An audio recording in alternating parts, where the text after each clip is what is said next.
hablar de inocuidad, lujo o responsabilidad. ¿Qué será?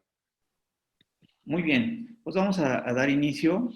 Prácticamente hoy traemos tres objetivos que queremos que se lleven. Estaba viendo que ya muchos de ustedes, creo que la mitad prácticamente son clientes de ALC. No sé en qué norma, en qué sector específicamente, pero bueno, hoy hablaremos de, pues sí, de inocuidad, pero finalmente va alineado mucho a sistemas de gestión, ¿verdad? Queremos que te lleves, por un lado, una comprensión de qué tan importante es la cultura de inocuidad.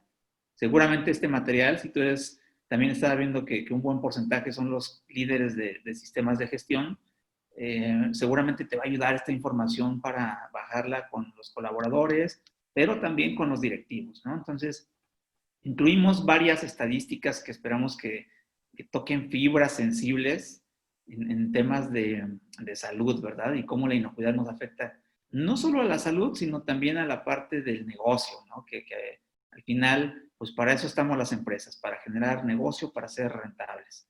Por otro lado, queremos que puedas identificar algunas acciones pues cotidianas, acciones que te van a permitir fortalecer la cultura. Si tú ya traes un nivel de cultura, no sé, califícate ahorita del 0 al 10, ¿verdad? Si estás en un 8, en un 9, te va a permitir fortalecer también la cultura. Si apenas estás por iniciar, si eres una empresa que se dedica ya sea a la preparación, fabricación, no solamente de alimentos, sino también de materiales de empaque, de distribución, ¿no? Proveedores que le sirven o que le proveen justamente servicios y materias primas a la industria de los alimentos, pues evidentemente también vas a poder fortalecer allí temas importantes. Vamos a ver cómo puedes influenciar a otras personas, ya habíamos comentado en dos sentidos, a todos los colaboradores, pero también a los directivos, ¿verdad? Que son una pieza fundamental en este compromiso por la inocuidad. Hablábamos del título, ¿verdad? La inocuidad es un lujo realmente o es una responsabilidad. Pareciera ser que la respuesta se da por sí sola, sin embargo, hoy queremos darte los fundamentos de por qué creemos que hoy en día no es un lujo, ¿verdad? A veces encontramos que algunos de nuestros productos ya o algunos productos comparados con otros son más caros. Le agregué unas laminitas, hay un par de láminas que ojalá te sirvan mucho hablando de los costos de la calidad, los costos de la inocuidad. Espero que te sirvan mucho. Esas láminas las dimos recién en un webinar que se dirigió precisamente a los líderes de las organizaciones. Espero que te ayuden. Y por último, bueno, pues que en ese sentido identifiquemos también algunos obstáculos que nos han eh, que nos están haciendo difícil la implementación y la mejora de los sistemas, ¿verdad? Y de esta cultura. ¿Seguimos, por favor, Juan? El temario lo vamos a dividir en dos segmentos, ¿no? Los primeros tres puntos tienen que ver con la parte de gestión, con la parte, si quieres llamarle, de cultura. Y el punto número 4 es una parte muy técnica, que ahí es en donde Ceci nos va a compartir toda su experiencia. Dicho sea de paso, y no porque sea nuestra compañera Ceci, de verdad, si quieren acercarse a alguien experto en temas técnicos de inocuidad, aquí la tenemos y vamos a hablar de ello también. Adelante, Juan. Bien, hablaremos entonces de la importancia, si quieres avanzarle, por favor. Y vamos a partir de un término que posiblemente ya lo domines, habrá algunas personas que posiblemente no, lo quiero nada más pues enunciar muy rápidamente, ¿no? Hablando de inocuidad, ¿qué es la inocuidad? Es un concepto entonces que se utiliza para, o que aplica a los alimentos y decimos que es un alimento que no causa algún daño, que no causa ningún efecto adverso a ti como consumidor, a mí como consumidor, ya sea en la preparación, incluso en el consumo también, de acuerdo al uso que se haya destinado, ¿verdad? Ahora, en este sentido, no quiero que te enfoques solamente en el alimento per se. Ya habíamos comentado, vamos a hablar de la cadena de suministro, de esa cadena de valor. Posiblemente en esa cadena de valor tú no eres un agricultor, tú no eres alguien que está procesando los alimentos, pero posiblemente eres un distribuidor, eres un proveedor de algún servicio para esta cadena alimentaria. Entonces, por supuesto que desde ahí viene la seguridad de los alimentos. Avanzamos, por favor. Vean, las siguientes láminas son cifras que obtuvimos, entre otros, de la Organización Mundial de la Salud. Vamos a ver algunas estadísticas de aquí, específicamente de México también. No te preocupes si de pronto ves aquí que la estadística es del 2015, créeme que sigue siendo igual de aterrador esta cifra, ¿no? Ve, por ejemplo, hablamos de enfermedades que se transmiten por alimentos que afectan 1 de cada 10 personas, ¿no? Hoy ya vemos aquí varias personas. Hoy, uno de nosotros, bueno, no quiero decir que exactamente hoy se va a enfermar, pero uno de nosotros es susceptible, ¿verdad?, a contraer alguna enfermedad que se transmite por algún alimento. Si estás ahorita tomándote el cafecito, estás en el desayuno, aprovechando mientras escuchas esta plática, bueno, no te quiero alarmar, ¿verdad? Pero esos alimentos eventualmente podrían traer algún efecto adverso sobre nuestra salud. Y ve lo que, esta estadística está de verdad de terror. Le vamos a pedir a Juan que nos ponga aquí música de terror, ¿no? 33 millones de años de vida saludable se están perdiendo derivado de estas enfermedades que se transmiten por alimentos, ¿no?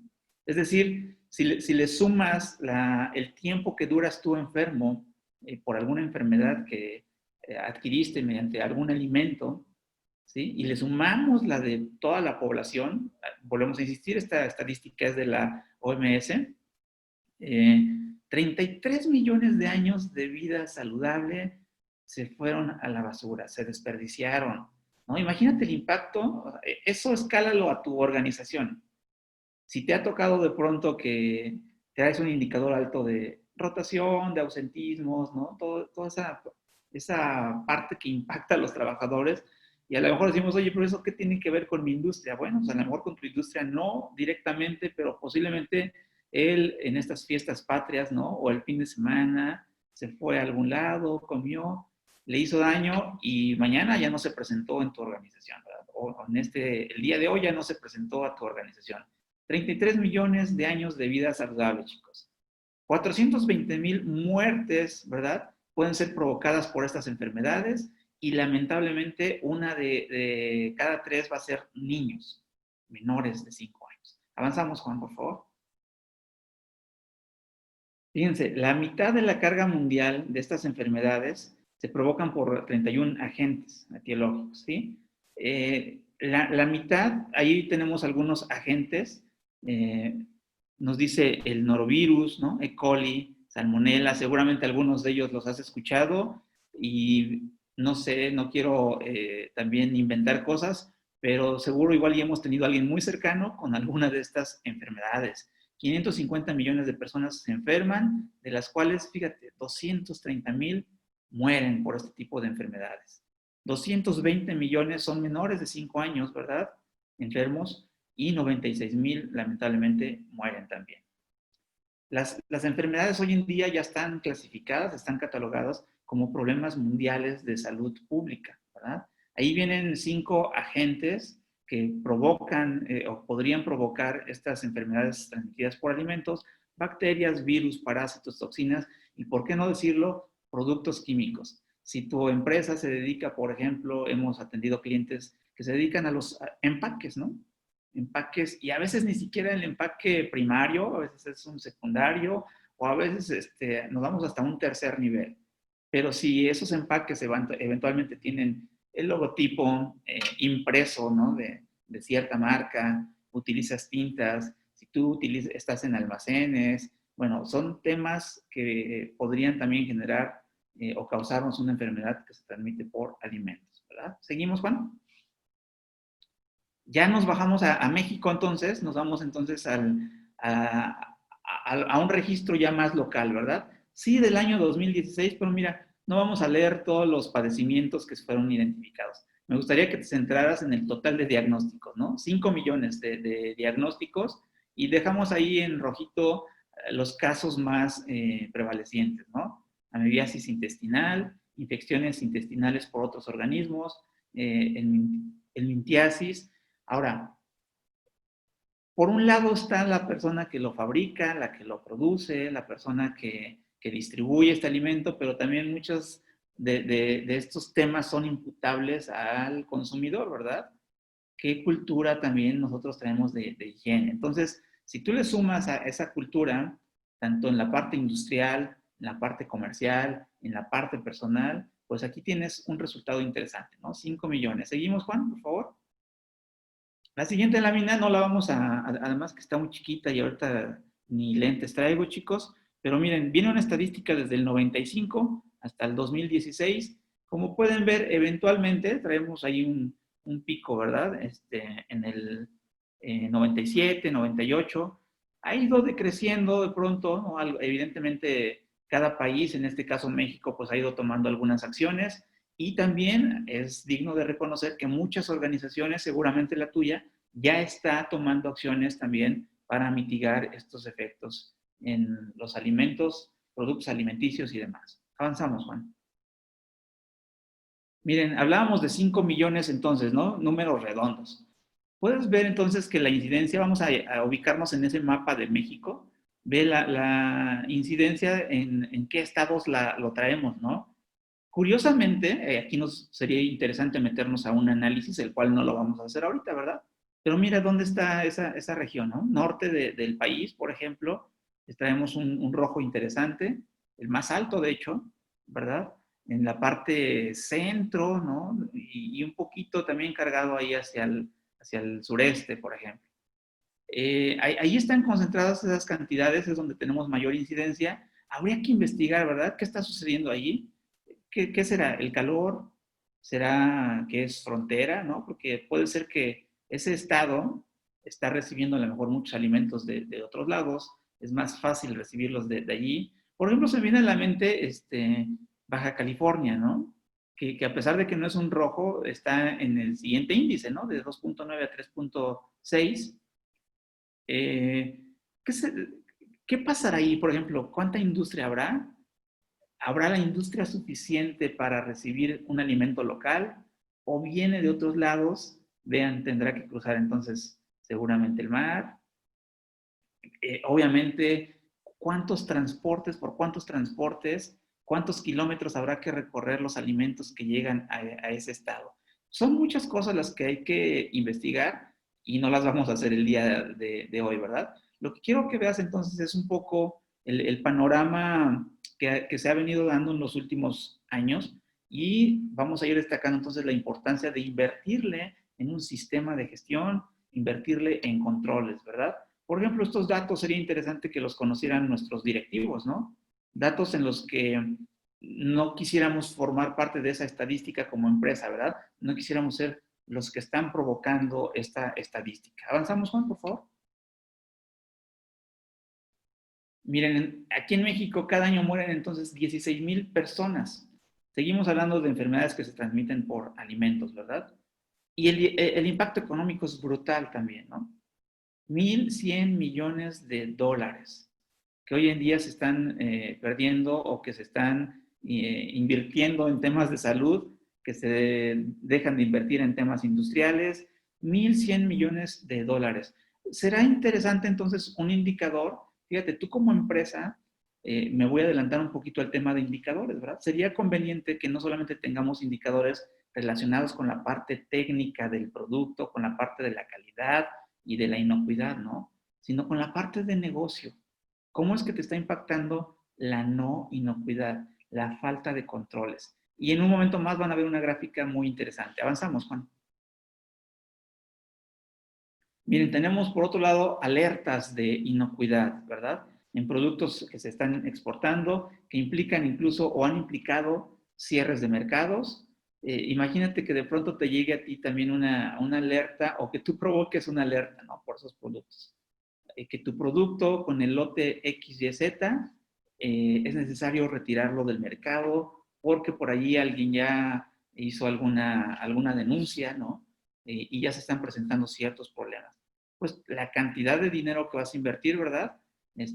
Aunado a los problemas de salud que eventualmente puedas provocar. Imagínate temas de demandas, ¿no? Provocadas por nuestros productos. Si en todos los lados es importante la calidad del producto, en temas alimenticios, creo que no nos podemos dar el lujo, no nos podemos dar ese margen y esa holgura para permitirnos falta de controles, ¿no? ¿Seguimos, Juan? Vean, una encuesta interesante, nada más con qué lo asemejan. Si hoy en día tú te has sentido incómodo o incluso traes ahí un tema, una fobia, a nivel temor por la inseguridad, esa inseguridad social, los asaltos, ¿no? A mí ya 2 veces me han vaciado la casa, o sea, es tremendo. Pues ve esta encuesta que hace Consulta Mitofsky. Nos dice que las plagas, las enfermedades y la muerte son las principales fobias, ¿no? Para cada uno de cada 5 mexicanos. Similar en proporción que nos da justamente la inseguridad, ¿verdad? Entonces, vean, quiero centrarme en ese rubro de enfermedades y muerte, ¿no? Por supuesto que le tememos a la muerte y por supuesto que no queremos que sea provocada por temas imputables a los productos que estamos representando hoy en día o en esta mañana, ¿no? ¿Avanzamos, Juan? De tal manera que hoy en día ya hay más prácticas, ¿verdad? Intentamos implementar más prácticas que vayan enfocadas a asegurar la inocuidad, que logren la inocuidad, que gestionen, ¿verdad? Y decimos que gestionar es que las cosas sucedan, entonces que exista y que suceda la inocuidad de nuestros productos y de nuestros alimentos. Seguimos, por favor. ¿Qué tal esta laminita, chicos? A ver, ¿no? Y no vamos a lanzar la votación, ni mucho menos. Pero a ver, ¿cuántas veces comemos fuera de casa? Posiblemente por la cultura laboral que traemos hoy en día con pandemia, posiblemente esto haya disminuido en cierta cantidad, a lo mejor muy, muy amplio disminuyó, ¿verdad? Pero bueno, a ver, regresémonos a antes de pandemia. ¿Cuántas veces comemos fuera de casa? ¿No? Y te has preguntado a los riesgos a los que estamos expuestos. Avanzamos, Juan, por favor. Y aquí vienen otros datos, ¿no? Otras encuestas. El 40% de los mexicanos comemos fuera de casa al menos una vez por semana, ¿no? Ya sea en tu desayuno, en tu comida o cena, ¿verdad? Y ahí vienen algunas estadísticas, 58% en la comida, ¿no? Que es cuando a lo mejor más se da, 43% en la cena, 17% todavía en el desayuno. Algunos otros, igual y el 100%, ¿verdad? El desayuno, la comida y la cena, a veces se podrá hacer afuera, depende mucho de la, ¿no? 36% pide comida para llevar. Seguramente has visto también, hasta memes ya hay por ahí, ¿no? En las redes de ciertas marcas, no vamos a hablar de marcas, ¿no? De marcas que distribuyen comida y pues ven al motociclista, ¿no? Al conductor de esta marca, pues no sé, digamos que teniendo algunas prácticas no muy higiénicas que digamos, ¿no? Pero eso sí, pues ya estamos a minutos de que nos llegue aquí el lunch a la casa o al trabajo, ¿no? Aquí viene la fuente, ¿no? De quién hizo esta encuesta. Entonces, 51% es de comida rápida, 46% lo hacemos en restaurantes, 44% en restaurantes casuales, el otro era formal, 31% en cafeterías, ¿verdad? Si a eso le agregas también los porcentajes, ¿no? En qué nos fijamos o cómo elegimos un lugar, a lo mejor nos podemos ir por el precio, pues puede ser, ¿verdad? La mitad buscamos economizar, pero miren, si tú vas a pagar un sándwich en una cafetería, ¿no? Que veíamos ahí el 31%, te va a costar, no sé, ¿qué te gusta? 45, de 45 a 60 pesos, dependiendo de lo compres, ¿no? Pero en la esquinita, pues nos va a costar a lo mejor 12 pesos o 15 pesos, ¿cierto? Si no ando mal en precios, como que más o menos así es, ¿no? Pero, por supuesto, ¿por qué alguien vende un sándwich en 60 pesos y alguien más lo puede vender en 15 pesos? Habría que ver entonces, y vamos a llegar ya a esa gráfica, ¿verdad? En los costos de la calidad, los costos de la inocuidad. Podríamos decir, oye, pues entonces si yo voy a poner más controles hacia la inocuidad, va a hacer que se encarezcan mis productos, ¿no? Llámese como se llamen, alimenticios o de empaques o de almacenamiento, de distribución, los voy a encarecer, pues entonces mejor no pongo los controles porque voy a quedar fuera de mercado. Mira, ahí ya va a ser entonces, tendríamos que ver en qué se fijan los clientes a los que le estás vendiendo, ¿verdad? Si lo que se fijan es en el precio, que todavía hay muchos que así es, por supuesto que le van a comprar al distribuidor, al de empaques, al de materia prima, al que les dé más baratos. Pero seguramente va a tener menos calidad o menos inocuidad, ¿verdad? Si a mí lo que me importa entonces, que sería el 37%, yo me fijo en la calidad y 26% en el servicio. Pues al final del día todo eso cuesta porque estamos asegurando justamente que los productos llevan las condiciones regulatorias y las condiciones de inocuidad deseadas, ¿verdad? No te quiero decir entonces que siempre vamos a subir los precios, ¿verdad? Ahí entra en acción ya la gente que se dedica a gestionar los procesos para ver cómo podemos mantener un equilibrio del cual vamos a hablar entonces en un momento. Vamos a ver, Juan, ¿avanzamos? Ok, ¿qué nos dicen los expertos? Vamos a seguir con, adelante, Juan, con otras cifras, ¿no? ¿Por qué para algunos es importante cuidar o asegurar la inocuidad, verdad? El 88% sí es porque tienen un compromiso fuerte de la salud de los consumidores, ¿verdad? La salud de esos clientes a los que va a llegar sus productos. 69% también opinó que es en cumplimiento de las leyes y de las regulaciones, ¿no? De una NOM 251, se me viene a la mente ahorita, Secretaría de Salud, ¿no? Ya Cecis nos va a hablar de otra normatividad más adelante. 61% por cubrir necesidades y requerimientos de los clientes y de los consumidores.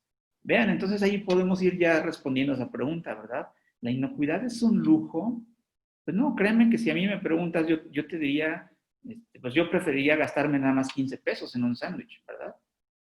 Pero por otro lado, debemos ser responsables tanto el que lo produce como el que lo consume también, ¿verdad?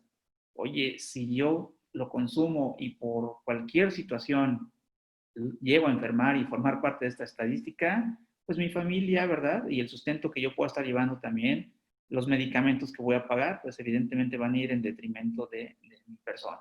Seguimos, Juan. Ok, ahora, ¿dónde nos están impactando esa falta de cultura de inocuidad? Por supuesto, en la parte operativa, en la parte de cultura que diríamos, oye, no, pues a mí no me interesa mucho tener una cultura de inocuidad, ¿verdad? Hay todavía impactos de 31% hacia ese segmento y 28% en cumplimiento de requisitos legales y regulatorios. A veces nos aprovechamos, ¿verdad?, que nuestra legislación aquí en México y las autoridades no tienen la infraestructura o la capacidad, sí, en cuestión de infraestructura, para estar en vigilancia todo el tiempo, ¿verdad? De tal manera que nos aprovechamos de la mal llamada suerte, ¿no? ¿No? Pues mira, espero no tener una inspección, que no venga una autoridad, porque si viene la autoridad, ¿qué pasaría, no? Pues mira, a lo mejor podríamos decir es un 28%, pero si en ese 28% está el que te clausuren el negocio, pues creo que sería muy triste para los directivos, para los trabajadores también, ¿no? ¿Seguimos? Juan, por favor. Ok, ahora vean, ya yéndonos a las empresas líderes, ¿verdad? Que han implementado sistemas de gestión, que están trabajando en cultura de inocuidad, ve los porcentajes que traemos, ¿no? Por ejemplo, en un HACCP, los líderes andan en un 97%, ¿no? Contra un 85% de otras organizaciones. En procedimientos de inocuidad, llámenle POEs, ¿verdad? Prerequisitos, los líderes andan en un 88 contra un 68. En la operación de un sistema de gestión, un 84 de los líderes contra un 66 líderes. Estamos hablando de empresas grandes, ¿verdad? No vamos a mencionar marcas tampoco. Un 88% en programas de cultura de inocuidad contra un 64, ¿no? ¿Tú dónde estás, verdad? ¿Tú dónde estás? ¿Eres una de las empresas líderes? ¿Estás en las empresas de mediano control? ¿O estás en las empresas de muy bajo control, verdad? Abajo de estas cifras en números rojos que estamos observando. Avanzamos, Juan, por favor. Ok, ahora vean, vamos a ver la siguiente lámina, Juan, por favor. Viene una cadena de suministro. Perdón, antes de ello, nada más aquí rápidamente, ¿no? ¿Cómo evolucionamos ahí en el tema, en la que estábamos, Juan? En un tema de cosecha. ¿Podemos avanzarle a la siguiente, por favor? ¿Sí? ¿Cómo estábamos en temas de siembra, de agricultura? Nos dice aquí la lámina, ¿verdad? Que al principio del siglo XX era un porcentaje muy amplio, ¿verdad? En donde mucha gente, muchas organizaciones estaban en este segmento de siembra de agricultura. Sin embargo, bueno, la tecnología, los avances, la parte de sistemas, todo eso ha ido evolucionando y ha permitido entonces que se separe un segmento importante también y se dedique a otras actividades, ya no solamente la siembra y la agricultura. Y vamos a ver entonces la siguiente, Juan, por favor.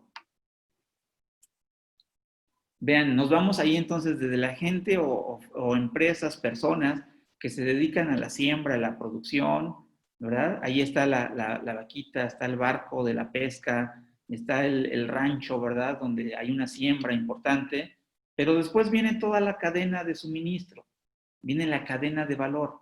Me gustaría que tú trataras de identificarte en dónde estás, ¿verdad? Si en el primer eslabón, en el segundo, ¿no? En la etapa del procesamiento, en donde me llegan a mí ya las materias primas, me llegan directamente del productor, me llega y yo lo voy a procesar en sus diversas modalidades, o soy a lo mejor el eslabón siguiente, ¿verdad? El que ya hace una distribución. Que están de acuerdo conmigo que entre la producción y el procesamiento ya hay una distribución, ¿verdad? La distribución podría estar presente en muchos lugares también.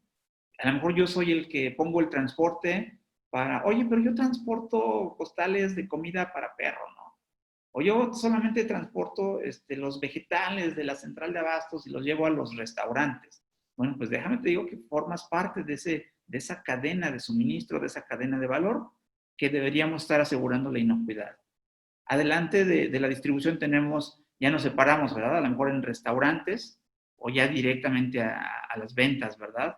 A las cadenas comerciales, por ejemplo. Por la parte de restaurante viene la preparación. ¿Dónde estás tú, verdad? ¿Eres un restaurante? ¿O le surtes a un restaurante? O a lo mejor estás al final en el consumo, ¿no? Eres el consumidor solamente del restaurante.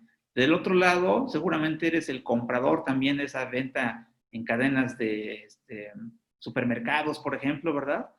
Y viene la preparación en casa. Entonces tú como hombre y como mujer de casa, pues por supuesto que también entras ahí y el consumo que tenemos ya más local, ¿no? Digo, ahí le podríamos ir agregando muchas, otro tipo de servicios, ¿no? A lo mejor eres una empresa que se dedica al control de fauna, a lo mejor eres una empresa que se dedica a servicios, a la fabricación de equipos que utilizan en los restaurantes, no sé, puede ser bastante diverso, ¿verdad?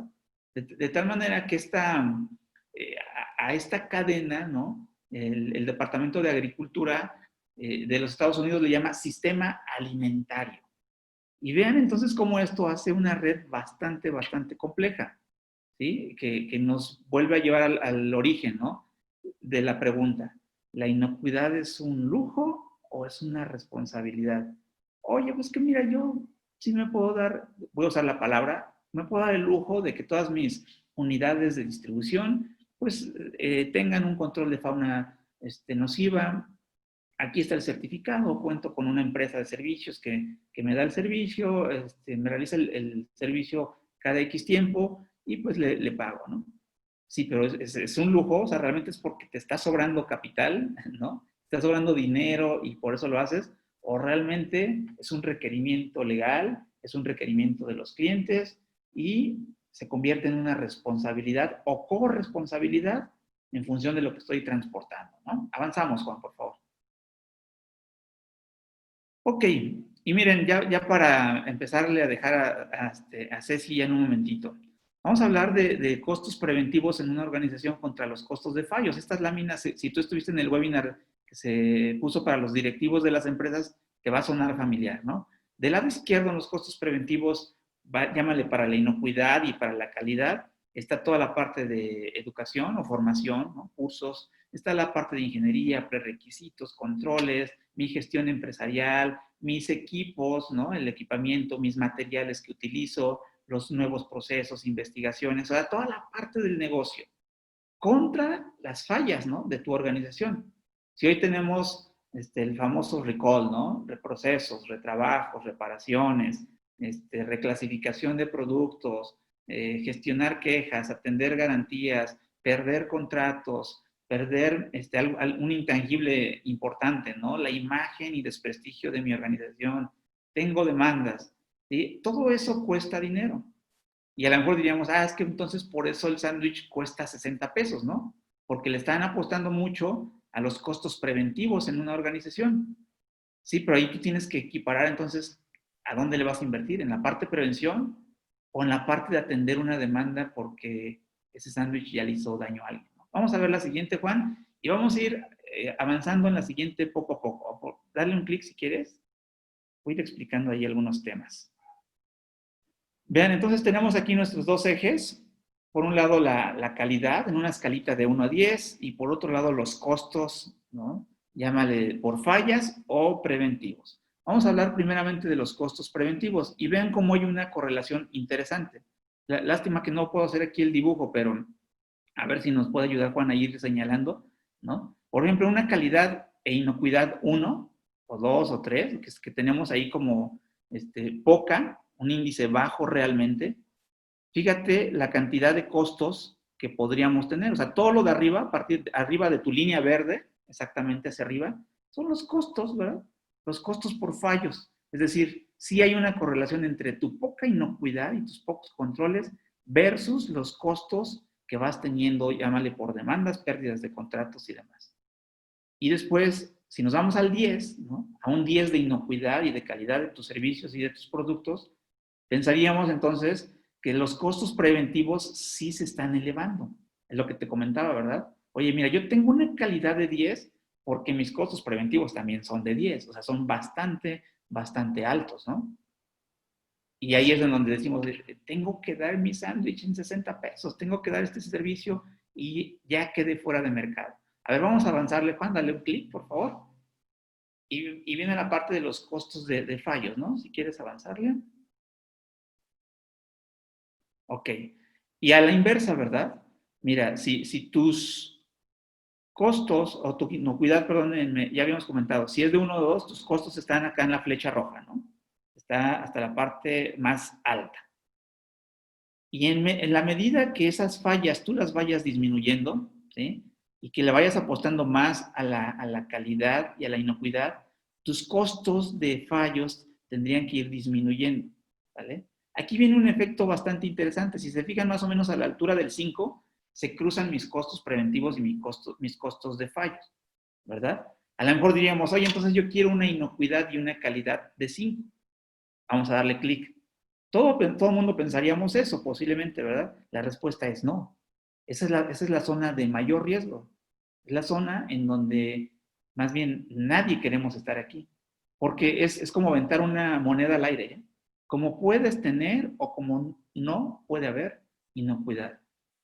Tus costos de fallo son iguales a los preventivos, iguales a los de prevención, pero insisto, no por eso quiere decir que sea el estatus ideal. Avancemos, Juan, por favor.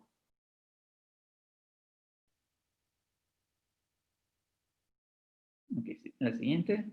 Miren, aquí diríamos, oye, pues entonces casi no voy a invertir, ¿no? Tengo una menor inversión en mis costos preventivos y también una menor inversión en esos fallos. Ahí quiero estar. Siguiente clic, Juan.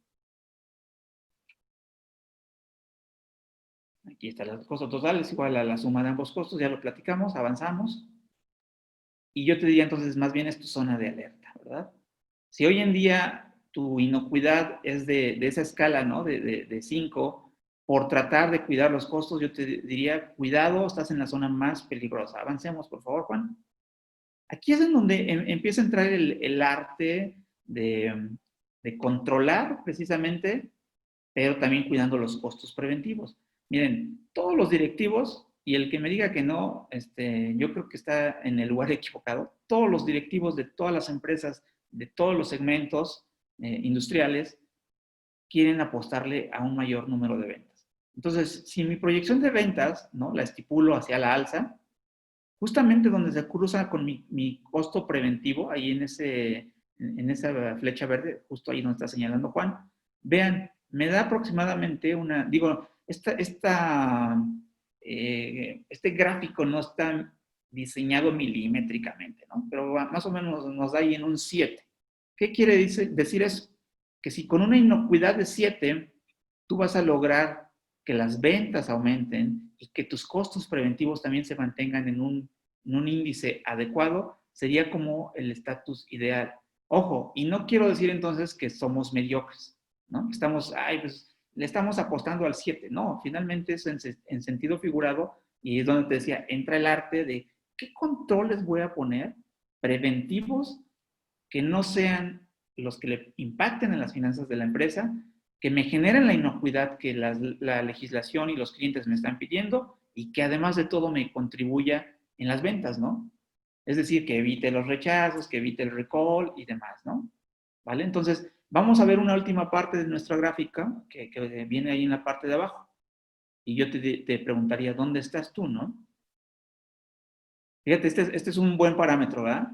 Si tus costos preventivos casi eliminan los costos de fallos en un 2:1, este es el ideal, ¿vale? Entonces, eso es lo que estaríamos buscando, ¿verdad? Que tus costos preventivos estén en relación 2:1 versus los fallos. Y aquí está, mira, si tú estás en esta zona de mejora, es decir, traemos demandas, reprocesos y demás en el 90% y 10% de prevención, pues necesitas mejorar, ¿no? Te interesa la parte que viene del webinar. Si tú estás en una zona intermedia, la zona de alerta, estás en una zona de indiferencia, ¿no? En tus producciones aventamos el volado para ver si sucede o no sucede. O posiblemente estés en una zona de perfeccionamiento en donde tus fallos están por abajo del 30% y tus costos preventivos están más o menos en un 70%. Te lo dejo ahí a la reflexión para que veas entonces si la inocuidad realmente es un lujo o es una responsabilidad. Seguimos, Juan. Ok. Si quieres vamos a avanzar a algunas, digo, finalmente son temas que ya estuvimos viendo. La siguiente también. Vean, aquí empieza algo interesante entonces. ¿Qué vamos a hacer, no? ¿Qué debemos de hacer para tener éxito en esa inocuidad? Hablamos entonces de implementar una cultura de inocuidad en donde ya no es suficiente solamente con la capacitación o solamente con alguna auditoría típica que vamos teniendo, una inspección, una revisión, en donde somos muy reactivos. Ya no es suficiente, necesitamos entonces un entendimiento global de la cultura de la organización. Y hacia allá van los sistemas de gestión, ¿no? Los sistemas de gestión, entonces, tienen elementos, ¿verdad? Orientados hacia evaluar el comportamiento organizacional, su contexto, ¿verdad? A la gente, las estructuras, todas esas variables de la organización, porque todas las vamos a utilizar para la inocuidad. Avanzamos, por favor. Y entonces vamos a pasar, o hemos ido pasando de programas de buenas prácticas, a lo mejor algunos que implementaron su análisis de peligros y puntos críticos de control, otros más le han apostado a sistemas de gestión como ISO 22000 o FSC 22000 y le agregan todavía la parte de creación de cultura de la inocuidad. Avanzamos, por favor. Entonces, cuando hablamos de cultura, hablamos de un todo, ¿verdad? De los valores de la empresa, de las creencias, de las normas, de los comportamientos individuales, hablamos de los comportamientos colectivos. Avanzamos, Juan, por favor, a lo largo y ancho de toda la empresa, ¿verdad? Vamos entonces a iniciar con diagnósticos, a definir estrategias de cambio, identificar obviamente comportamientos que queremos tener dentro de la organización, programas para concientizar a la gente. Vean, es una cultura importante de cambio, ¿verdad? Y cuando hablamos de cambio, hablamos de pasar del punto A al punto B, ¿verdad? No podemos quedarnos en el punto A. El sistema de gestión que vamos a ver, lo vemos, Juan, por favor. El sistema de gestión que les traemos aquí, entonces, está basado en la FSC 22000, ¿verdad? En el esquema FSC 22000, que incluye a la norma ISO 22000, ya en su versión 2018, que incluye las ISO TS, ¿verdad? Hablando de prerequisitos, y que incluye requisitos adicionales, ¿verdad? Vamos a ver rápidamente el esquema 22000, el modelo como tal, le avanzamos. Y vean, vamos a observar que tenemos dos ciclos Deming, ¿no? La parte de los recuadros de arriba. Si quieren verlo de ese modo, es un ciclo Deming más de gestión, más de la parte de administración del sistema, en donde vienen cosas que ya les comenté. Los diagnósticos que nos requiere para ver cómo está mi organización, las personas de la organización, tanto los líderes como las personas, los operarios, los técnicos, todo mundo, incluso personal administrativo y no administrativo también, ¿verdad? Y después viene la operación. El Deming de abajo, ahí donde está señalando Juan, todo eso se le hace un zoom y viene un Deming técnico, vamos a llamarle, un Deming operativo, y aquí vamos a hablar de 3 controles que Ceci nos platicará en un momento más, ¿no? Y después, si nos regresamos a la parte administrativa, viene la verificación, en donde tienes que evaluar tu desempeño, ¿no? la cajita morada que tenemos, evaluar el desempeño del sistema, o sea, del todo, de tu cultura, de la propia calidad e inocuidad de tus productos, de tus controles, de las personas y la toma de decisiones. Este modelo FSC, hablando específicamente ahorita de la ISO 22000, entonces está basado en el ciclo Deming. Acabamos de ver grandes componentes. Este webinar no es de interpretación, ¿verdad?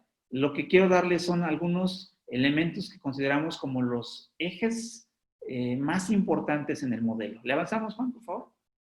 Uno de los ejes más importantes en el modelo, entonces, vamos a iniciar con el contexto de la organización, en donde tú tienes que identificar cuáles son las conductas actuales de la empresa, ¿no? ¿Qué tan insensibles somos o no somos a la inocuidad, verdad?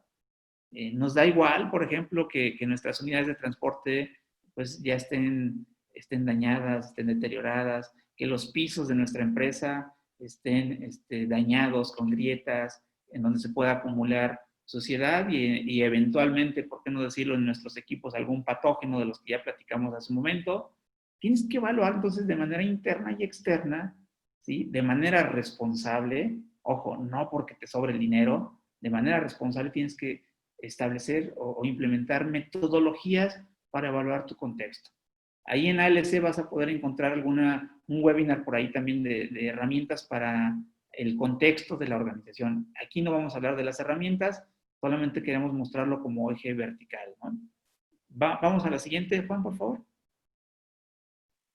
Y cuando hablamos de diagnosticar, nos referimos a lo largo, a lo ancho y también fuera de la organización, ¿verdad? ¿Dónde está situada mi empresa? ¿Quiénes son mis proveedores? ¿Verdad? ¿De dónde traigo los materiales? ¿Cuántos kilómetros o por qué zonas pasan mis materiales? ¿Cómo estoy frente a una legislación? ¿Qué me pide la legislación? Es un diagnóstico amplio, chicos, ¿verdad? Que lo vamos a sumar a la parte de los controles preventivos. Seguimos, Juan. Por ejemplo, y no nos respondan, no lo vamos a hacer a manera de votación, pero si nos vamos a la siguiente lámina, Juan, ¿cuál es la cultura de inocuidad de tu empresa actualmente, ¿no? En una escalita ahí que tenemos. No lo sé, muy bajo porque no hablamos de ello. Algunos queremos iniciar con este compromiso porque ya a lo mejor ya identificamos, ¿verdad?, que tenemos ciertas áreas de oportunidad. Creo que tenemos algunos aciertos o vamos por buen camino, ¿vale? Esa pregunta respóndela tú. Seguimos, Juan.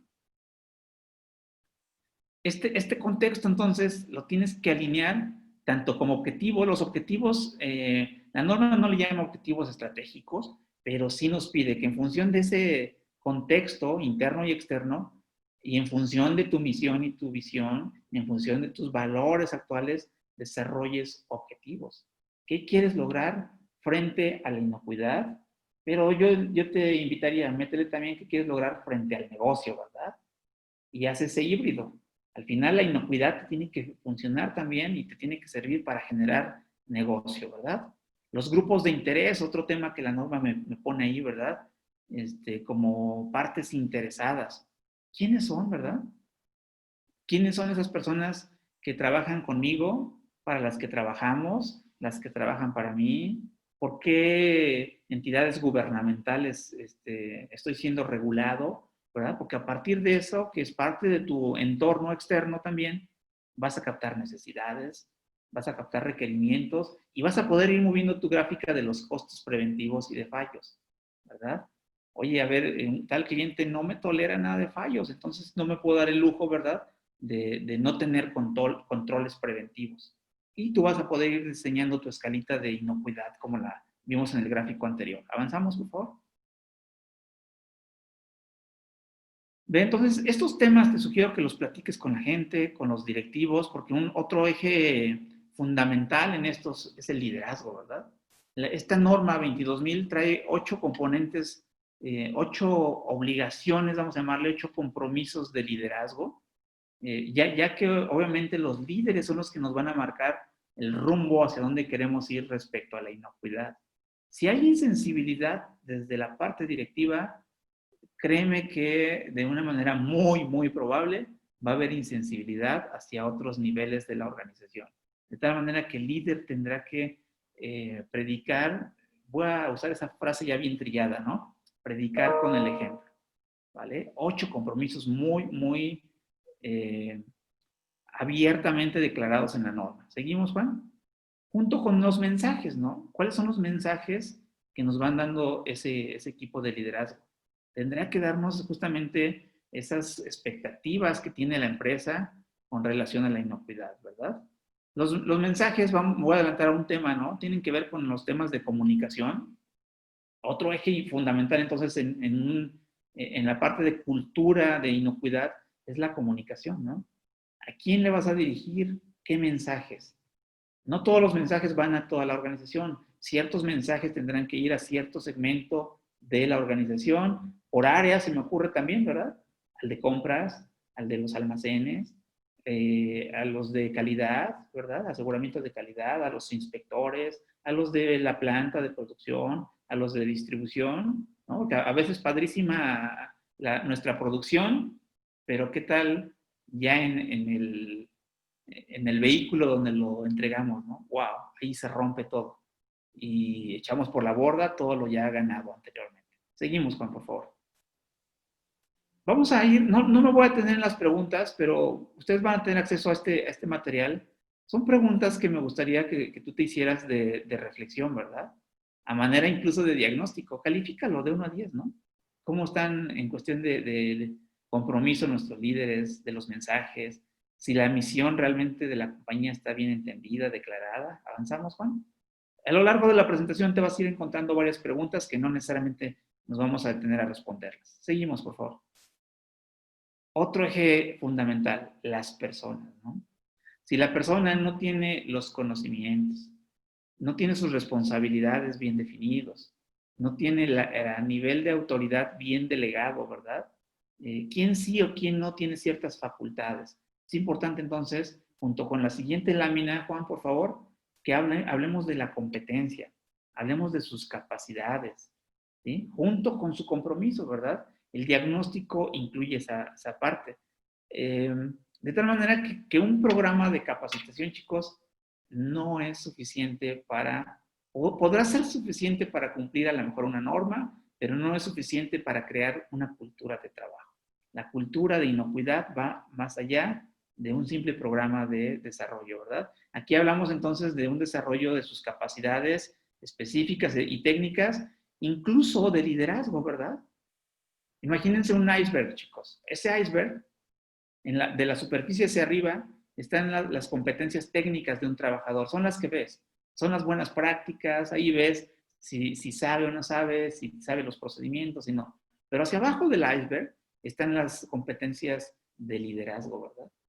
Yo puedo ser muy bueno en la parte operativa, pero en la parte de liderazgo sería importante ver también, ¿no? Esas habilidades de gerenciamiento, a quienes se las debo de brindar justamente para hacerse responsable de la inocuidad.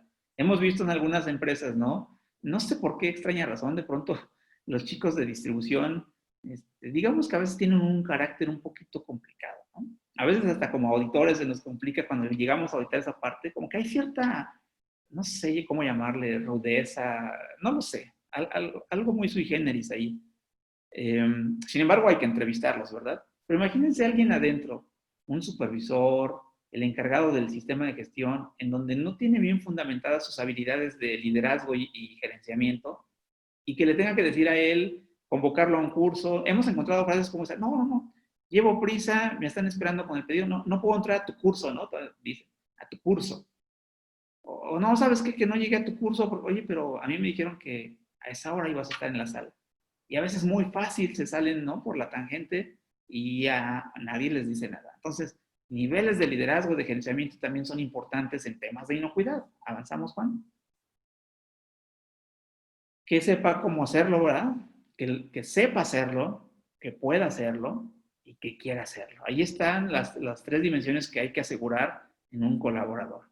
Si no sabe cómo hacerlo, le enseñamos. Si no puede hacerlo, le ayudamos. Y si no quiere hacerlo, híjole, tú sabrás si lo apapachas, si es un lujo o una responsabilidad de inocuidad. ¿Lo apapacho? En una empresa un día vi este letrero que me encantó. Si no quieres hacerlo, decía, te vamos a extrañar. Wow, a lo mejor fuerte, pero pues muy claro, ¿no? La política de la empresa. Seguimos. Ok, aquí vamos rápidamente a ver nada más dónde puede estar ubicada la gente, ¿no? A lo mejor puede tener un entendimiento muy alto, pero baja confianza. Bueno, pues ayúdalo, dale tutoría a lo que te decía. Si no puede, estamos en la partecita verde, Juan, en el coaching y tutoría. Si tiene un entendimiento alto, pero baja confianza, habilítalo, ¿verdad? Dale coaching, tutoría. Si tiene un entendimiento bajo en la parte de siguiente, saben que no saben, ¿verdad? Obviamente hay que desarrollar sus competencias técnicas también. En el siguiente tiene un entendimiento equivocado, pero mucha confianza. ¡Wow! Este es el peligroso, ¿eh? Altos riesgos. Foco gerencial de manera inmediata con este segmento de personas. Entendimiento y confianza alta. Aquí es a donde los queremos llevar, ¿verdad? En ese segmento es a donde queremos tener el personal y tus programas de inocuidad y de desarrollo tendrán que encaminar hacia allá. Seguimos. Como pueden ver, entonces no estamos hablando de requisitos técnicos de la norma, se lo estamos parafraseando en grandes líneas de acción. Esta ya la comentamos, por favor, la avanzamos. Temas de comunicación, tendrás que desarrollar entonces tu plan, un programa de comunicación con el qué voy a comunicar, cómo, el cuándo, a quién, ¿verdad? ¿Quién lo va a comunicar? Un plan interesante que pueda asegurar que esos controles preventivos van a suceder y van a existir. Seguimos. Avanzamos también, la siguiente. Y un tema más que Ceci nos va a profundizar en ello, ¿verdad? Ya en 3 minutitos más prácticamente.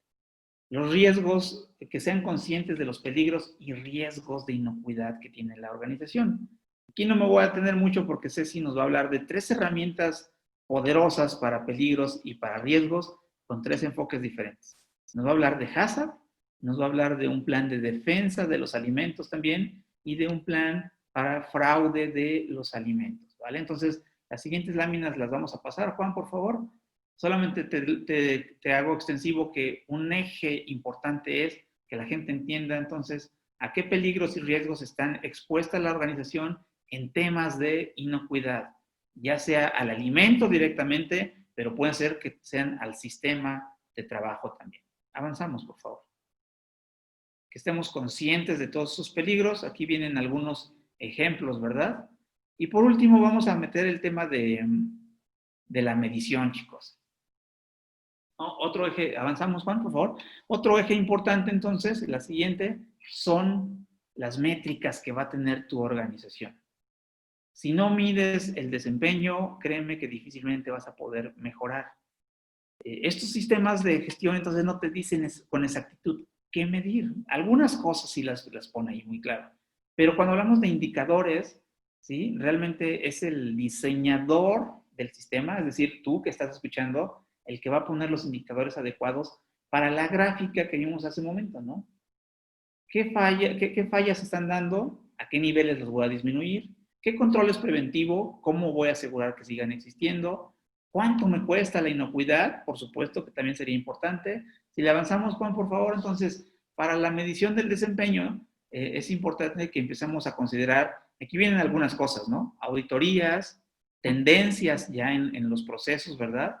Resultados de mis inspecciones de calidad, tanto de verificaciones en superficies, en ambiente, en producto, quejas, productos no conformes, productos rechazados, recall, por ejemplo, que tengamos que utilizar, implementar.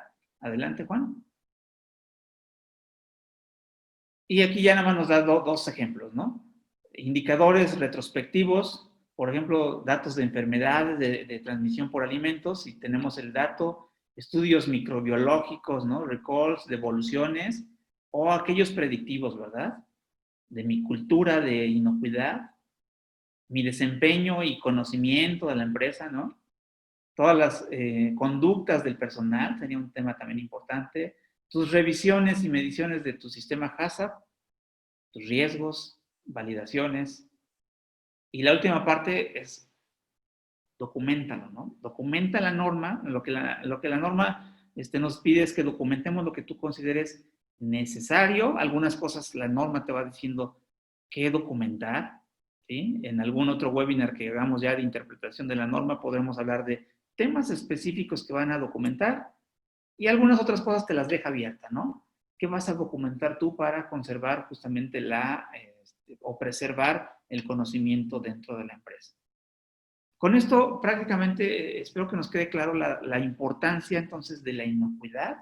La inocuidad ya podríamos decir entonces que no es un lujo. La inocuidad es una responsabilidad colectiva, ¿no? Hablemos entonces con Ceci de 3 herramientas muy poderosas ya, y muy técnicas, ahora sí, con relación a la inocuidad. Si nos podemos ir al punto 4, Juan, por favor.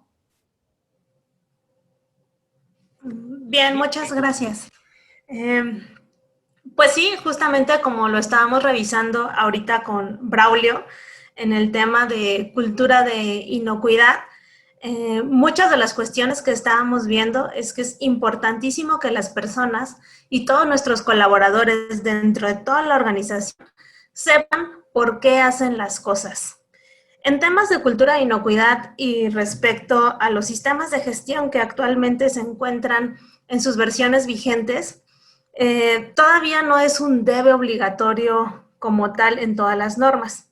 Tenemos una partecita por ahí muy chiquita que se llama toma de conciencia, donde sí nos piden de manera muy puntual que las personas conozcan sobre sus objetivos, sobre la política, sobre cómo contribuyen, cuestiones muy generales en cuanto a cultura de inocuidad.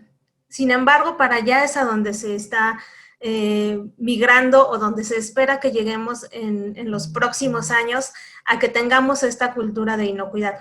Que todas las personas, cada una dentro de nuestras organizaciones, sepa por qué realiza cada una de sus actividades. Eso es súper importantísimo. Antes de avanzar a la siguiente lámina, podemos quedarnos ahí tantito. A mí me quedó muy grabado alguna vez que estaba auditando alguna organización.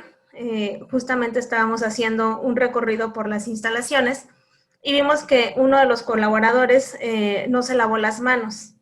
Cuando hicimos la pregunta de por qué no se había lavado las manos, contestó, dijo de manera muy coloquial, ingeniero, pero es que ya no regreso a la planta, voy a comer. Le ha quedado muy claro por qué se debe de lavar las manos antes de ingresar a las áreas operativas, porque lo dice un instructivo, porque lo dice la forma de trabajo, porque así se hace desde que ha llegado. Sin embargo, aún no tiene esa cultura de inocuidad en su vida, ¿no? En las estadísticas que nos mostraba Braulio, podríamos ver cómo en México los principales factores etiológicos eran lombrices, amibas, que nos dice que no nos sabemos lavar bien las manos, ¿no? A lo mejor ahorita con todo el tema del COVID-19, esto se ha ido mejorando mucho a nivel global.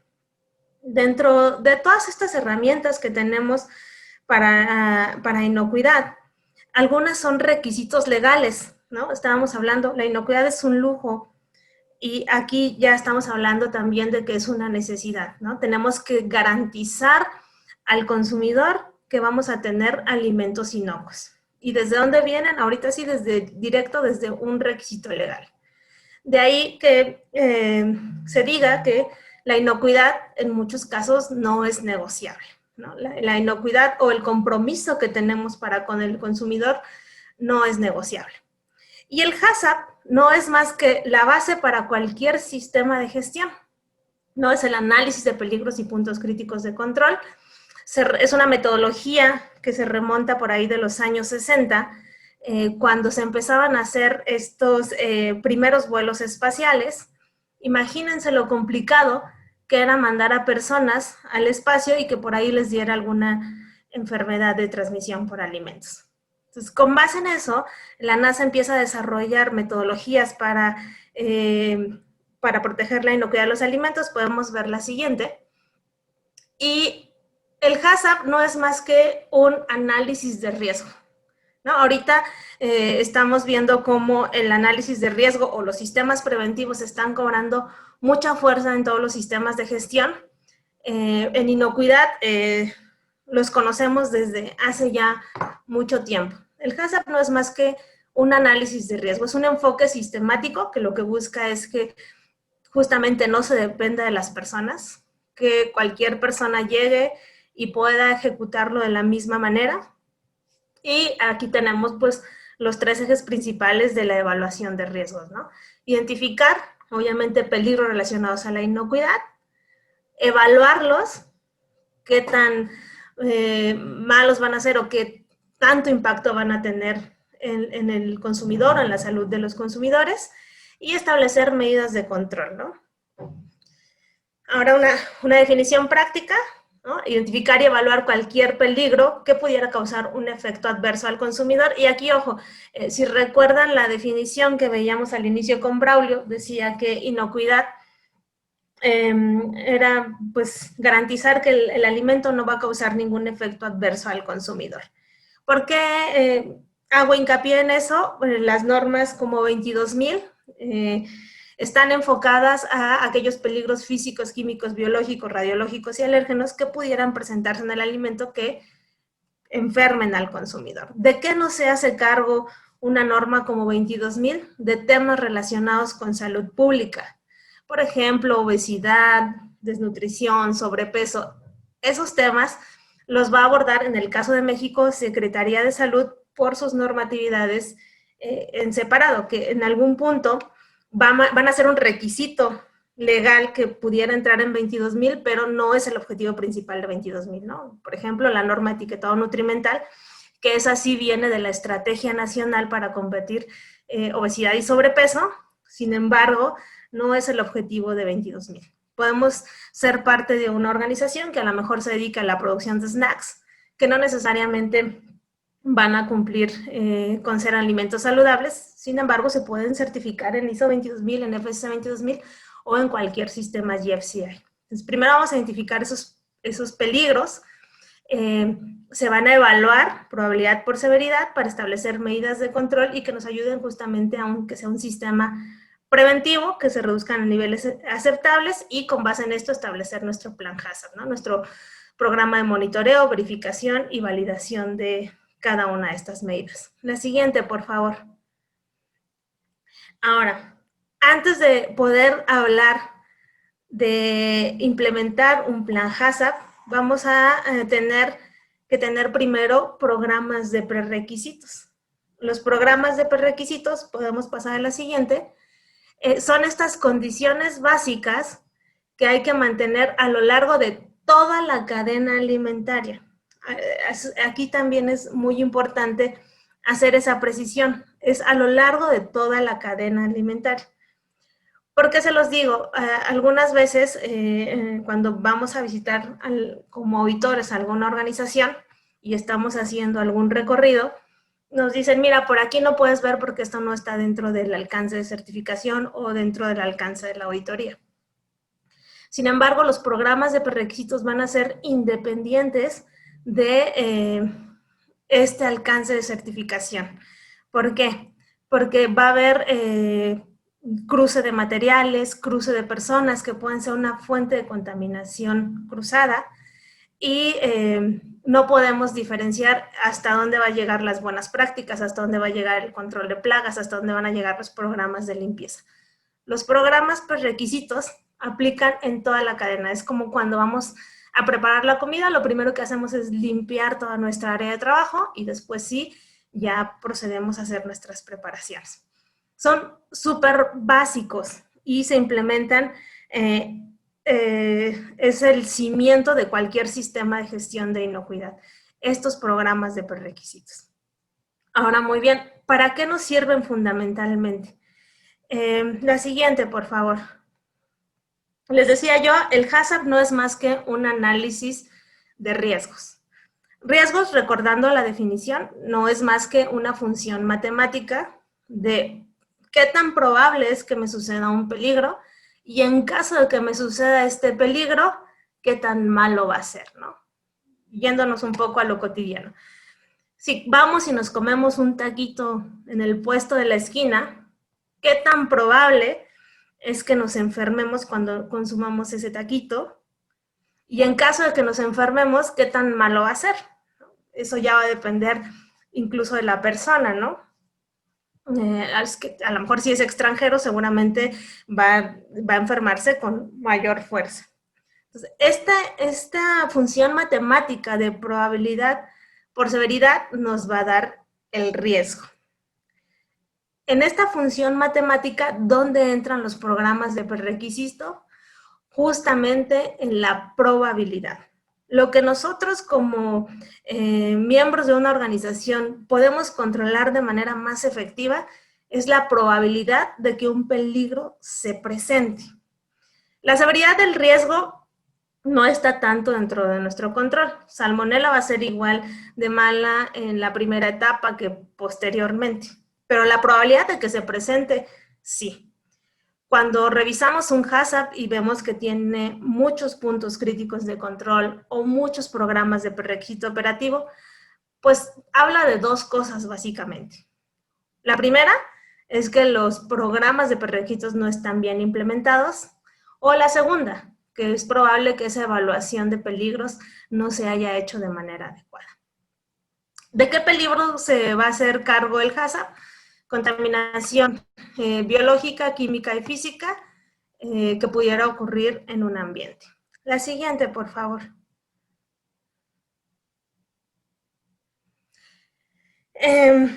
Aquí tenemos un ejemplo de programas de prerequisitos. Aquí ya va a depender mucho del sistema que cada uno de nosotros tengamos implementados. Si nosotros estamos en México, nuestra norma de programas de prerequisitos es la norma 251. Esa es una norma completamente de programas de prerequisitos y tan solo por hacer operaciones en México estamos obligados a implementar esa norma en su totalidad. Si tenemos un sistema ya de gestión certificado reconocido entre GFCI, BRC, SQF, FSC 22000, pues entonces cada uno va a tener sus programas de prerequisitos. En el caso de FSC, en su versión 5 tenemos especificaciones técnicas y estas especificaciones técnicas van a variar dependiendo a qué se dedica nuestra organización, ¿no? Si se dedica a la producción de alimentos en general, pues nos tocará la ISO TS 22002-1, ¿no? Si nos dedicamos a la producción de envases, ISO TS 22002-4. Si nos dedicamos a los alimentos para ganado, ISO TS 22002-6. Y así, diferentes especificaciones técnicas que estaremos obligados a cumplir en su totalidad. Ahora, no solamente depende de eso, depende de a quién le vendemos. Le vendemos a Centroamérica, vendemos a Estados Unidos, vendemos a Comunidad Europea y también estaremos obligados a cumplir estos requisitos legales. Y sobre todo van a estar de manera inicial basados en programas de prerequisito, ¿no? En el ejemplo de Estados Unidos, estaremos obligados a cumplir con los controles preventivos de ley FESMA. La siguiente, por favor. Ahora, el HACCP tiene distintas formas de implementar dependiendo también de nuestro esquema de certificación. Tenemos el HACCP que viene, por ejemplo, norma 251, que está basado en el códex y es el que viene en estas láminas. Y también tenemos el HACCP de FSC 22000, que tiene, por ejemplo, programas de prerequisitos operativos. Y así algunos van teniendo pequeñas diferencias. De manera genérica, se utiliza como referencia el que publicó el códex y a partir de eso se van estableciendo las diferencias que hay entre unos y otros sistemas. Sin embargo, pues que nos quede muy claro que es un programa completamente preventivo. La que sigue, por favor. Para poder desarrollar esta metodología de HACCP, primero tenemos que hacer 5 etapas preliminares. La primera es que dentro de nuestra organización formemos un equipo multidisciplinario que justamente nos ayude a la investigación de todos los temas de peligros que pueden suceder en nuestra instalación, en nuestro proceso, por nuestros equipos de producción. Debe ser multidisciplinario, no debe ser muy grande.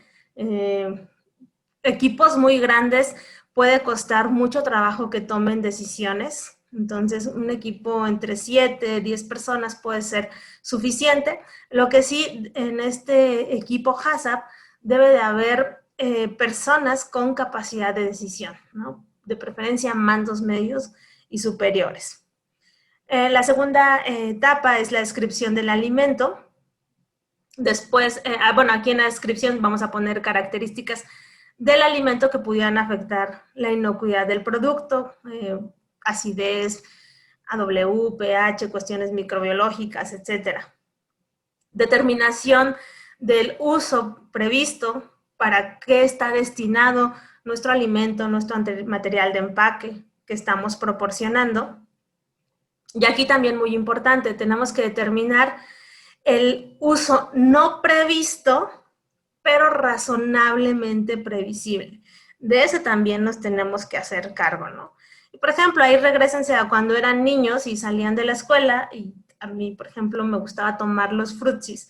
Entonces, los niños usualmente los abren por la parte de abajo del envase, y una vez que estamos mordiendo ese envase, como productores debemos de garantizar también la inocuidad de ese envase. Si va impreso, que no haya migración de tintas. Entonces, debemos de no solamente determinar el uso, sino también este uso no previsto que pudiera tener el alimento, porque de eso también nos tenemos que hacer cargo como productores. Después de ahí sigue una elaboración de un diagrama de flujo del proceso. Esta es muy específica, solamente indicando las operaciones unitarias, y hay algunos puntos que nos dice que debemos de cumplir, como introducción de materias primas, donde hay reproceso, donde hay materiales de desecho, etc. Y con ese diagrama de flujo en mano, vamos a hacer una visita en piso y vamos a hacer esta confirmación del diagrama de flujo in situ con todo el equipo para corroborar que efectivamente ese es el diagrama de flujo.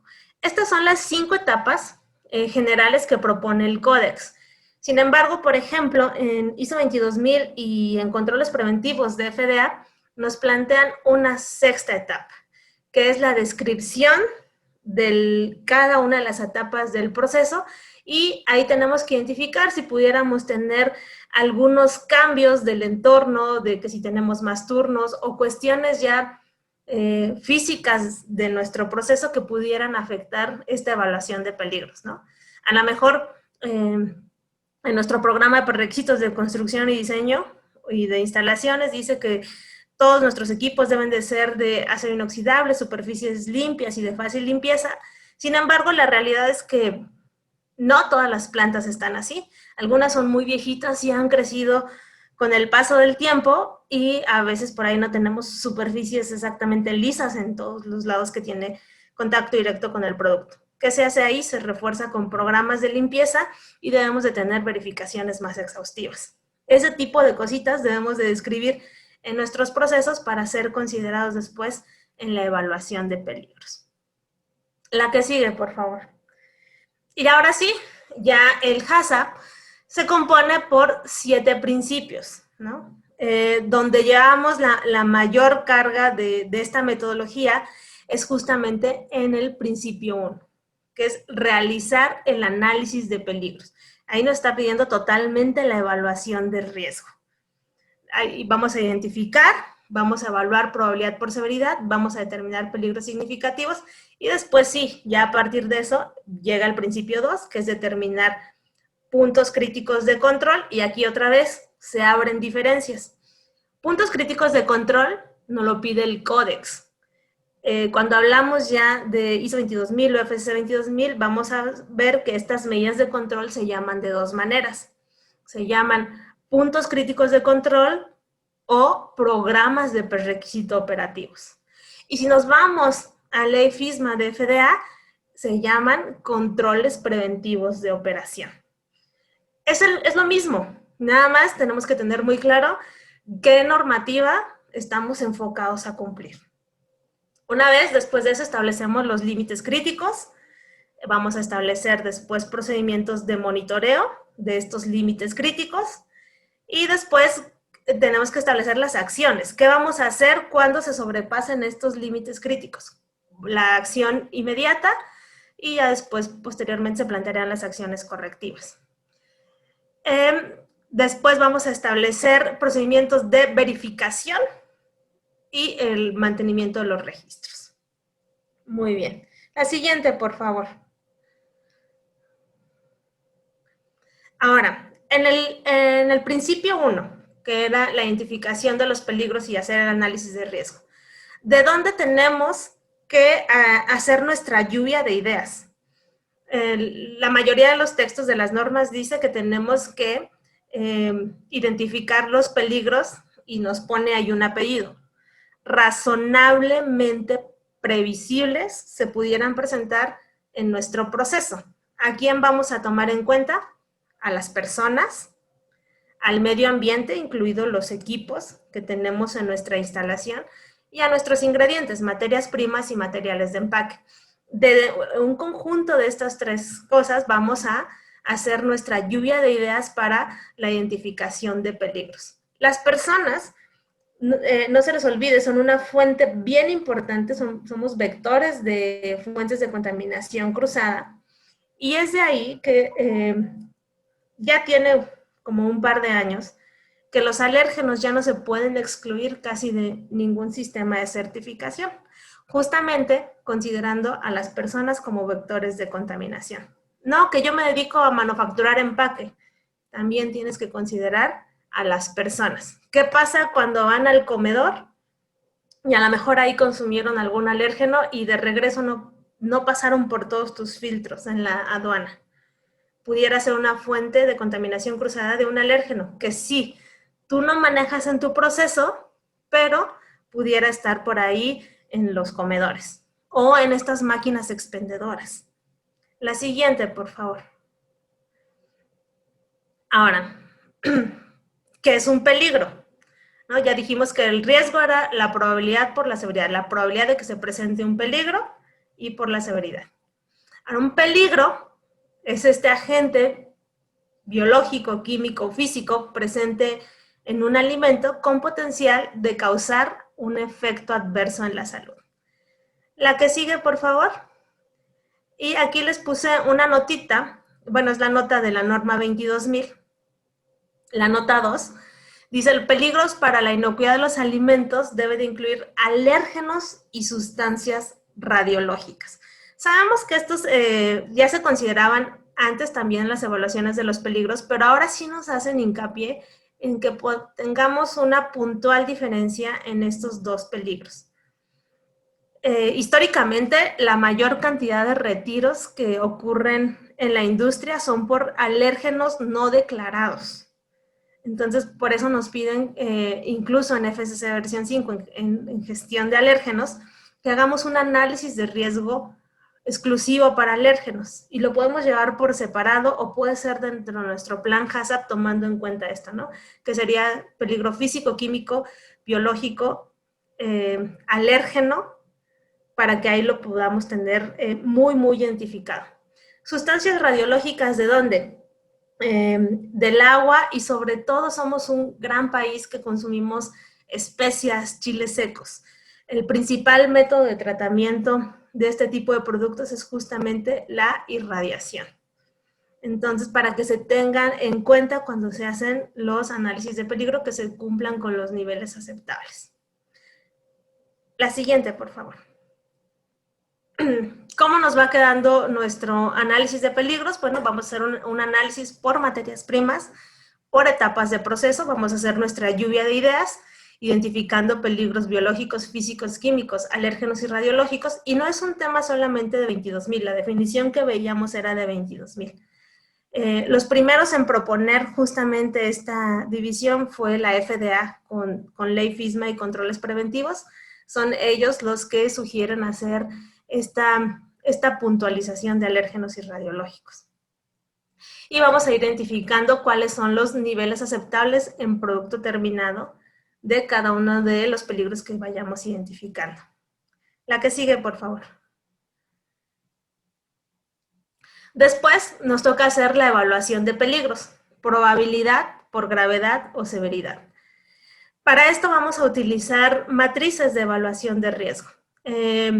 Las normas usualmente no te dicen qué matriz utilizar. En el caso de 22.000, por ejemplo, nos dice que la metodología se debe mantener como información documentada. Nosotros podemos elegir la que querramos que esté publicada.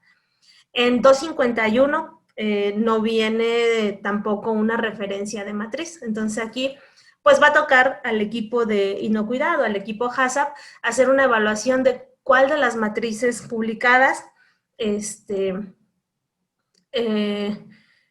le es más útil o le es más fácil de acuerdo con las competencias de su equipo. La que es más ampliamente difundida es justamente la que publica la OMS, una matriz de 4×3. La que sigue, por favor. Es la que vemos en pantalla, ¿no? La matriz de evaluación de peligros que publica la OMS. Entonces, ¿qué vamos a hacer? No, antes, nos quedamos ahí tantito. ¿Qué vamos a hacer? En cada peligro, vamos a evaluar la probabilidad de que se presente, pero ojo, cuando hablemos de esta probabilidad es porque tenemos la certeza, los indicadores de medición que nos ayudan a decir que es una probabilidad alta, media o baja, ¿no? Que nos garanticen que el lavado de manos, la limpieza de los equipos, etcétera, en realidad se cumple dentro de nuestra instalación y por eso le estamos poniendo una probabilidad baja. Esa la tenemos que demostrar. ¿Cómo? Con los indicadores, con los registros que se van a mostrar.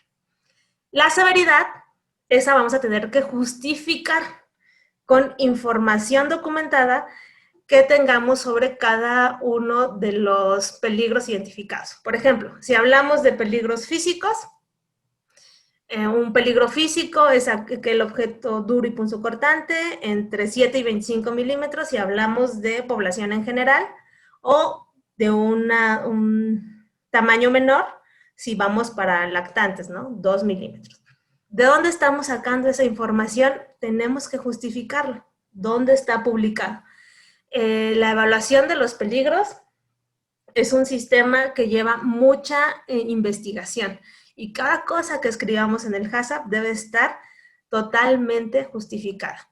Una vez que ya tenemos probabilidad por severidad, entonces sí, hacemos el cruce en la matriz y aquellos peligros que salgan mayores y críticos, que están como en el naranjita más oscuro en esa matriz, les vamos a llamar peligros significativos. ¿Qué les vamos a hacer a estos peligros significativos? Ahora sí, la siguiente. Un peligro significativo es aquel que determinamos mediante nuestra evaluación de peligros y necesita ser controlado por medidas de control. En 22.000, estas medidas de control, como lo ven ahí subrayado en amarillo, se llaman programas de prerequisito operativos o puntos críticos de control. Ya se los explicaba, en el Codex solamente se manejan puntos críticos de control y en FISMA se manejan controles preventivos de operación.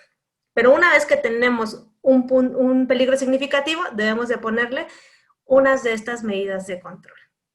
¿Cómo vamos a decidir si tenemos o no un punto crítico de control o si tenemos o no un programa de prerequisito operativo? Pues a través de un árbol de decisión.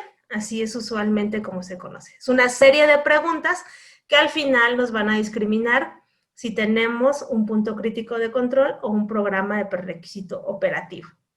En el caso del árbol de decisión del Codex, solamente nos ayuda a identificar puntos críticos de control, pero ahí la decisión se vuelve muy sencilla. Si no tengo un punto crítico de control, una vez que determine que mi peligro es significativo, pues entonces lo que tengo es un PPRO. Pueden también ustedes consultar árboles de decisiones alternos. La FCC 22000 tiene publicado uno en su página y es una alternativa que ustedes también pueden utilizar. Y ese árbol de decisión que publica la fundación, que no es obligatorio, sí les ayuda a definir si tenemos un punto crítico de control o un programa de prerequisito operativo. La que sigue, por favor. Una vez que ya determinamos si tenemos en nuestro proceso un PCC o un PPRO, lo que sigue es establecer el plan HACCP. En 22.000 ahora ya le llama plan control de peligros, pero lo que le llamamos plan HACCP es esta tablita. Establecemos la etapa, el peligro significativo, después de que nos salió mayor o crítico, el resultado del árbol de decisión, si es un punto crítico de control o un programa de preéxito operativo, los límites, ¿no? En el caso del punto crítico vamos a establecer límites críticos de control y en el caso del programa de preéxito operativo vamos a establecer criterios de acción. ¿Cuál es la diferencia básica entre esos dos? En que el límite crítico tiene que ser forzosamente medible y en el criterio de acción caben cuestiones que pueden ser medibles u observables. Por ejemplo, inspecciones. Hay algunos procesos, cada vez menos, pero que justamente para la liberación final es una inspección visual, un grupo de personas que están detectando materia extraña. Y eso es un criterio de acción observable. Y nos conlleva a hacer un poquito más trabajo, porque ahí el instrumento de medición es la persona, y tenemos que hacer un poquito más de esfuerzo para, sobre todo, la validación. Después, ¿qué vamos a establecer? El monitoreo. ¿Qué es el monitoreo? La secuencia planificada de observaciones que va a realizar un operador y justamente tenemos que responder las preguntas, ¿no? ¿Qué vamos a medir? ¿Cómo lo vamos a medir? ¿Con qué instrumentos de medición que estén apropiadamente calibrados? La frecuencia, ¿quién va a hacer ese monitoreo? Y abajo tenemos otra responsabilidad que ya es de mayor nivel. ¿Qué va a pasar cuando los datos del monitoreo digan que pasamos o sobrepasamos un límite crítico de control o un criterio de acción? ¿Quién va a tener esa responsabilidad y autoridad para darle seguimiento? ¿Qué va a pasar con ese producto? ¿O qué va a pasar en un histórico de datos que tengamos? Si podemos a lo mejor disminuir la probabilidad porque en el histórico que lleva operando una organización no se han presentado eventos.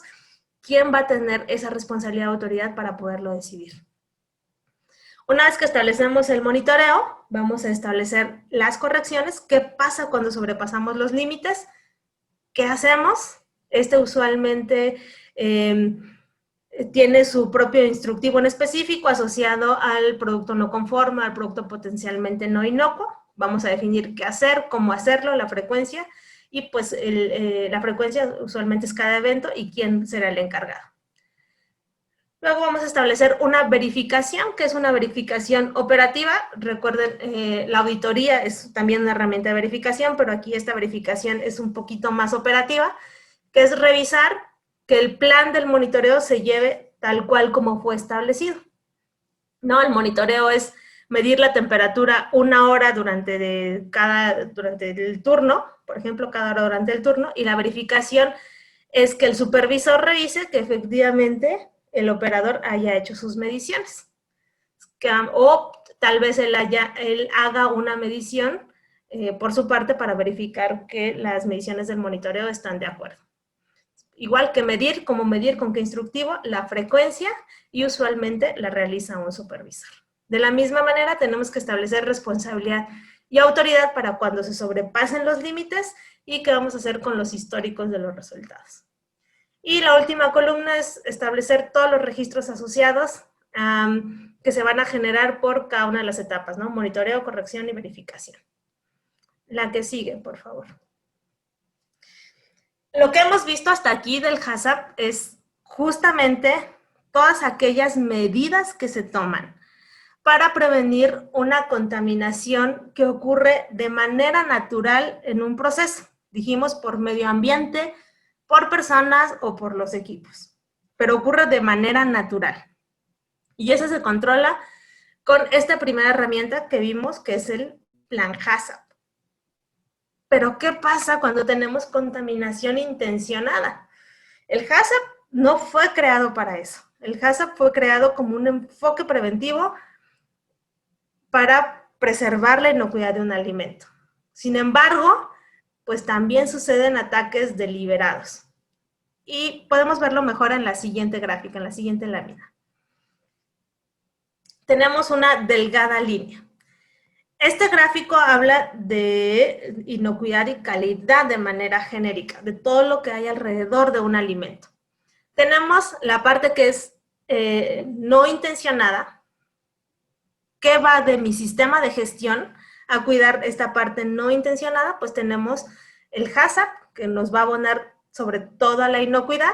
Tenemos al sistema de gestión y a todos los puntos que ya mencionaba Braulio de la norma, que nos van a ayudar también a mantener la calidad del producto, pero estamos hablando de cuestiones no intencionadas. La mayoría de los requisitos legales están de este lado, en el no intencionado. Sin embargo, también existe una parte que es completamente intencionada. Y eso se divide en dos. ¿Cuál es la diferencia? El motivo. Si el motivo es provocar un daño a la salud y es ideológicamente motivado, o sea, solo tengo ganas de hacer daño, estamos hablando de defensa de los alimentos. Y si el motivo es hacer un cambio ahí en el alimento, pero con motivo económico, por obtener una ganancia económica, estamos hablando de fraude. El fraude puede o no puede hacer daño a la salud del consumidor. Generalmente, quien está pensando en fraude, su principal objetivo es la ganancia económica y no ve si hace daño o no al consumidor, ¿no? Por ejemplo, el caso de la leche. Le ponemos agua a la leche, es fraude. No le va a causar daño al consumidor, pero es fraude. Otro de los fraudes que se hizo también con la leche, que fue muy sonado por ahí del 2005, en China, que se adulteró leche con melamina en alimento o en fórmula láctea para niños. Ahí su objetivo también era económico, pero ahí sí causaron daño al consumidor. Como resultado hubo más de 50,000 niños que enfermaron de eso. Les dije hace un rato, la mayoría de los requisitos regulatorios están del lado de la calidad y la inocuidad sobre todo, ¿no? En México, nuestra norma 251 está en ese azul de inocuidad. Pero ¿a dónde vendemos? Si nos toca vender hacia Estados Unidos, el requisito regulatorio, ley FISMA, alcanza hasta defensa y a fraude. En México no. En México nuestro requisito regulatorio, por ejemplo, tenemos uno en la Ley General de Salud para Bioterrorismo, pero habla de cuestiones más genéricas. Anthrax, no lo aterrizan muy bien a inocuidad. Sin embargo, ¿hasta dónde llega nuestra organización? Si estamos cruzando alguna frontera, puede que también estemos enfrente de un requisito regulatorio que tengamos que cumplir, ¿no? En el caso, por ejemplo, de la FDA, tienen una regla que es muy específica para la defensa de los alimentos. Se publicó en 2016 y tiene el límite de implementación hasta 2021, pero solo para las empresas más chiquitas. Las empresas grandes ya debieran de tenerlo completamente implementado de manera obligatoria. Vamos a hablar un poco de estos dos, de fraude y de defensa. La que sigue, por favor. Primero, defensa. ¿Qué es la defensa de los alimentos? Bueno, son todas aquellas medidas que vamos a tomar para reducir la posibilidad de que el suministro de los alimentos se contamine intencionalmente. Estamos hablando otra vez de gestión de riesgos, pero hace rato eran peligros físicos, químicos y biológicos que pudieran ocurrir de manera natural, y ahora vamos a hablar de peligros físicos, químicos y biológicos que se agreguen de manera intencional. Y eso cambia un poco las dimensiones, porque a lo mejor de manera natural podemos ponerlos que se presenten de manera previsible. Pero cuando hablamos de contaminación ideológica, el universo de estos peligros que se pueden incorporar a la cadena de suministro es un mundo. Y por eso hay que acotarlos en las metodologías, ¿no? Para que no se hagan infinitas a la hora de implementar. La que sigue, por favor. Definiciones de defensa de los alimentos vamos a encontrar muchas dependiendo del estándar que estemos implementando. Yo aquí les puse la definición de GFCI, que es la Iniciativa Global de la Inocuidad Alimentaria, y es una organización sin fines de lucro que se dedica a generar información técnico-científica y un poco a decir hacia dónde va el camino de la inocuidad a nivel mundial. ¿A qué tipo de grupos tiene como miembros? Están, por ejemplo, los más grandes retailers, productores de alimentos a nivel mundial, de servicios, y también tiene una comunidad científica que es parte de la GFCI. Ellos son los que establecen un poco este lema de alimentos seguros para todos, y su idea básica es hacer un comercio más fácil a nivel global, ¿no? Si nosotros tenemos algún sistema de gestión certificado aceptado por GFCI, pues podemos decir con toda seguridad, cumplimos con estándares de inocuidad y podemos vender más fácil en todo el mundo. FSC en su versión 5 es un sistema que es aceptado por GFCI. Entonces, ¿cuál es la definición de ellos? Bueno, la defensa de los alimentos es el proceso para garantizar la seguridad de los alimentos y bebidas de todas las formas de ataque malicioso, intencional, incluido el ataque ideológicamente motivado, que conduce como consecuencia una contaminación. La siguiente, por favor. En general, la mayoría de los esquemas de certificación nos piden estos puntos sobre defensa de los alimentos, varían un poco de esquema a esquema, pero esto es lo básico que nos van a pedir. Nos van a pedir un procedimiento documentado, donde identifiquemos amenazas. En HACCP hablamos de peligros. En defensa de los alimentos vamos a hablar de amenazas. Y cuando veamos ya ahorita mitigación del fraude, vamos a hablar de vulnerabilidades. Vamos a identificar cuáles son estas amenazas. Vamos a definir prioridades, que nos está diciendo una evaluación. Por cómo vamos a hacer esta evaluación de las amenazas, hay varias metodologías. Ahorita, más adelante en la lámina vienen. No se nos olvide considerar aspectos de sabotaje, vandalismo y terrorismo. Implementar medidas para estas amenazas identificadas. Hacer una reevaluación de nuestro plan de defensas cuando lo terminemos de implementar. Y una revisión anual o cuando sea necesario. Ojo, aquí la revisión anual es un requisito más de FSC.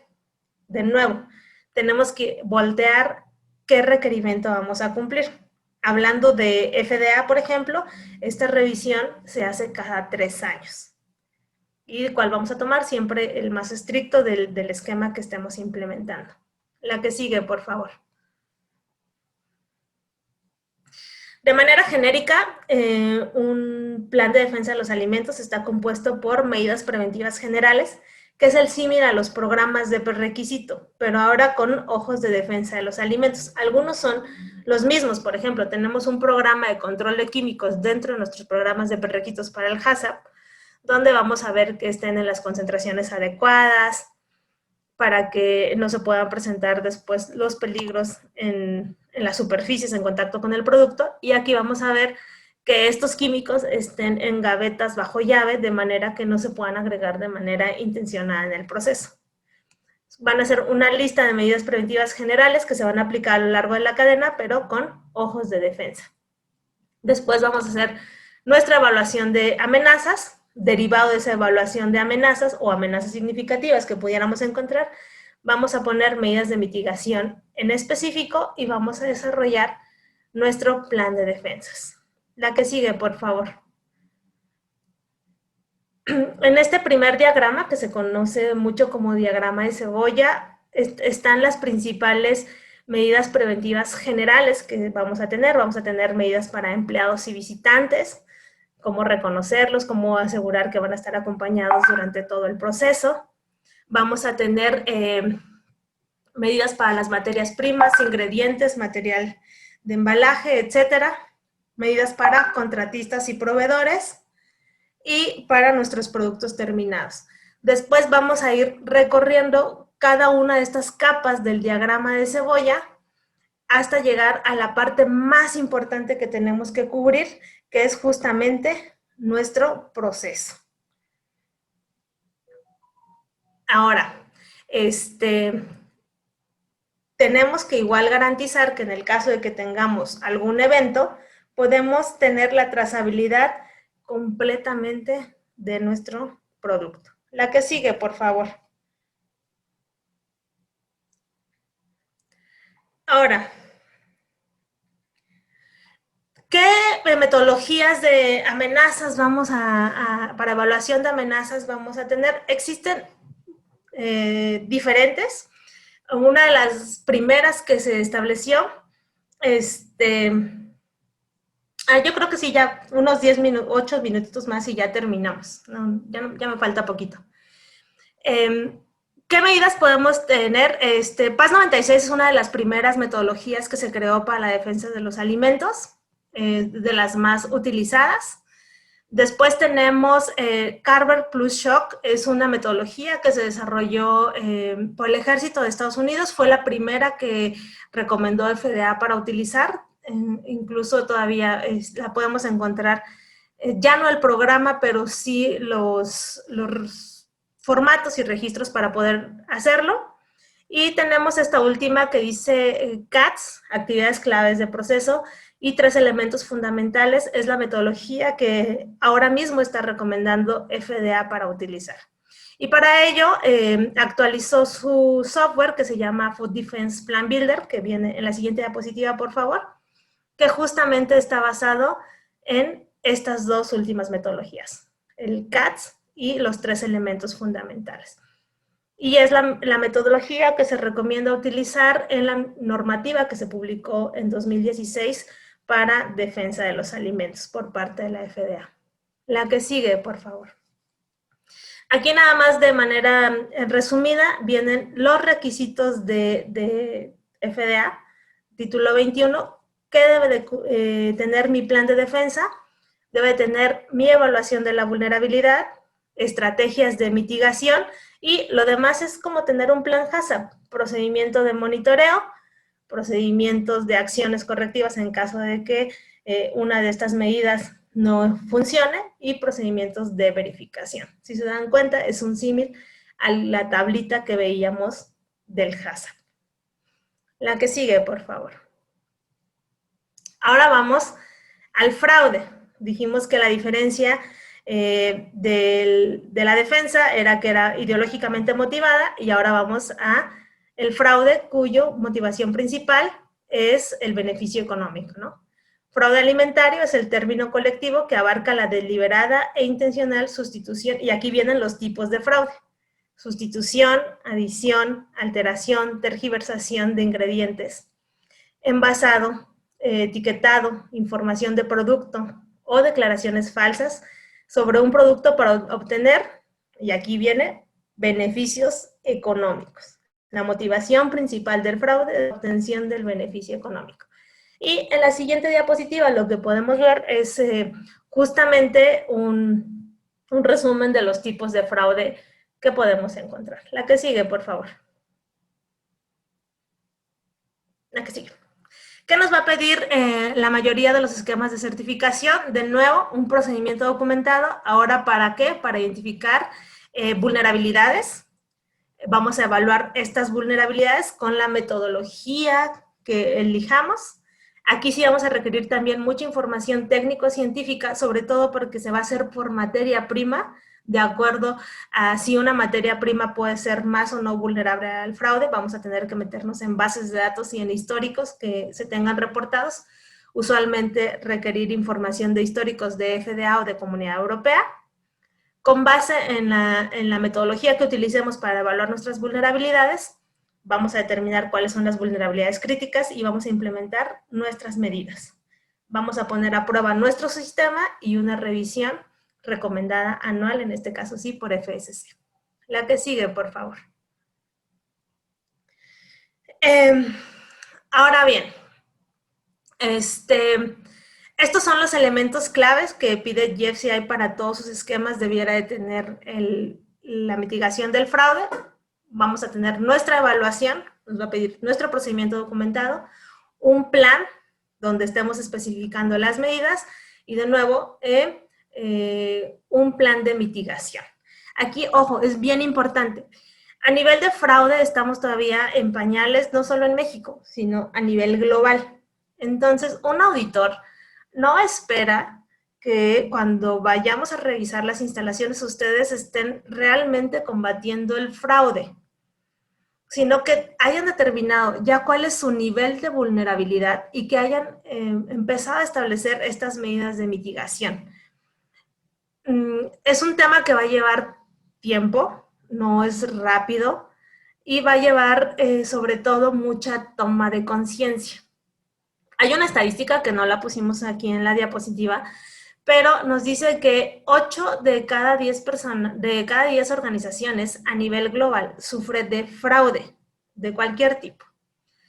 Y de este 80% de las organizaciones que sufren fraude, el casi 40% de los fraudes son cometidos por mandos medios y superiores. El fraude nace sobre todo dentro de la organización, porque hubo una oportunidad. En una organización que iban a desechar algún material de empaque porque cambió de algún arte, y entonces, en vez de desecharlo, ¿por qué no lo vendo? Y ha pasado en México. Y seguido. A partir de esas oportunidades es como sale el fraude. Entonces debemos de fortalecer mucho esta toma de conciencia y esta línea tan delgada que está entre el cumplimiento regulatorio y la ética. La ética no es un debe de estos sistemas, pero ¿a cuántas personas podemos afectar? Cultura de inocuidad. Tenemos que ser agente de cambio hacia ese sentido.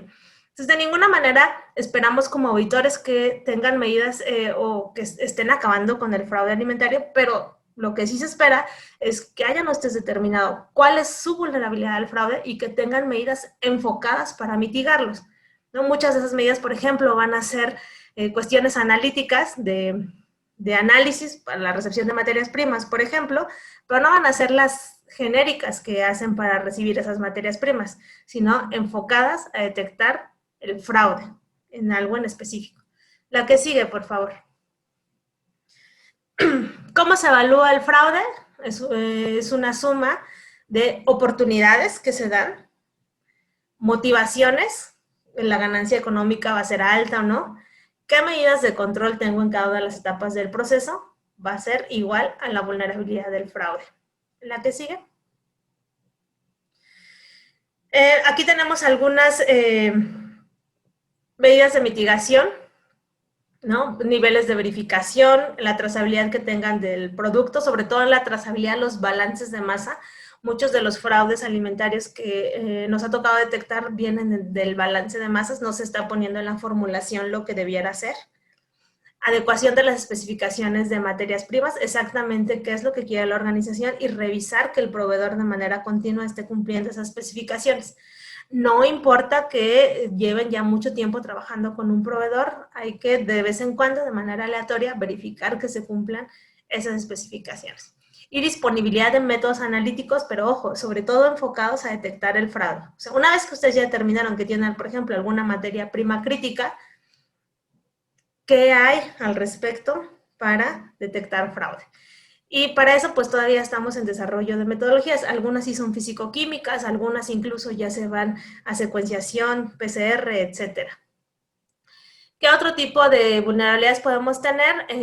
La composición de las materias primas, a lo mejor es un alimento complejo que lleva muchas materias primas, o podemos tener presiones del mercado, ¿no? Cuando una materia prima tiene un alto valor en el mercado, pues puede ser susceptible al fraude, ¿no? En alguna ocasión, por ejemplo, me tocó ver canela, que estaba siendo falsificada, por así llamarlo, con tortilla molida, hecha polvo y con algún aditivo que le daba ese olor a canela, pero no era canela molida. La que sigue, por favor. Bueno, aquí tenemos que las oportunidades dependen del tipo de alimento que estemos produciendo. Un alimento sólido va a ser menos vulnerable que un alimento líquido. O oportunidad técnica, ¿no? Si mi alimento es de ingrediente único, es un producto agrícola, tenemos menor oportunidad a que si tenemos un ingrediente múltiple con alimentos complejos. La que sigue, por favor.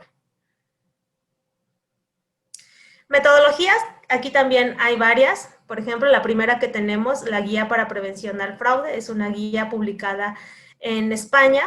Es una guía muy sencilla de leer, la pueden encontrar en internet y es muy similar al HACCP. Toma varias en cuenta factores como el historial del fraude de un país, cuestiones geopolíticas, ya cuestiones del proceso de materia prima. Son diferentes matrices donde ustedes van poniendo puntuación, al final obtienen un valor para cada una de las vulnerabilidades y ya empiezan a tener medidas de control. La misma guía tiene por ahí medidas de control generales y específicas que pudieran poner, vienen algunas ideas.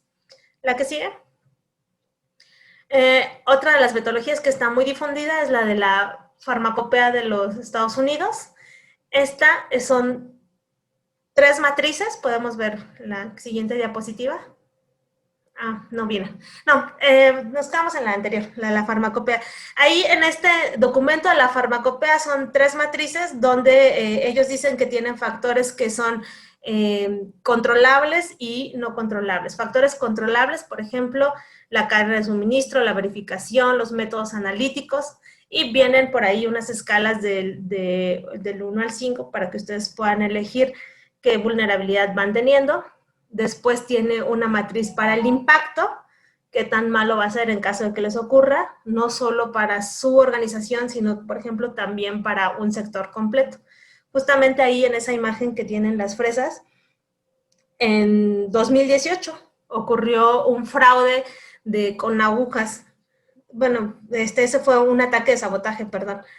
Pero, ¿por qué lo digo que puede afectar a todo un sector completo? Porque no solo afectó a la organización en el que ocurrió este evento, sino afectó a toda la población productora de fresas australianas, a todos los agricultores. Ese día, ese periodo, le bajaron las ventas a todo mundo en Australia. Tuvieron que tirar toneladas y toneladas de fresas por el tema de las agujas. No es un tema como tal de fraude, sino de defensa, pero se tiene que considerar no solamente la afectación a la organización, sino también inclusive a un sector completo. Entonces se hace la parte de los factores que afectan por el impacto, de ahí se obtienen las vulnerabilidades significativas y se ponen las medidas de control. Y la última metodología que tenemos en la presentación es una evaluación que se desarrolló por SSAFE y PwC. Aquí es una serie de preguntas. Primero es un árbol de decisión para determinar si ustedes como organización son o no vulnerables al fraude. Y después vienen una serie de preguntas. Son como 50 preguntas que se dividen en oportunidades, motivaciones y medidas de control. Y a partir de ahí se generan gráficos automáticos para obtener cuál va a ser su vulnerabilidad en cada uno de esos temas y a partir de ellos poner medidas de control. La que sigue, por favor. Bueno, como les decía, en temas ya de cuestiones obligatorias de inocuidad, pues tenemos que de entrada el HACCP va a ser pues genérico para cualquier sistema de gestión. No es, va a ser un tema casi que no vamos a discutir. Tenemos que cumplirlo de manera legal y donde tenemos que abonar mucho es hacia la cultura de la inocuidad.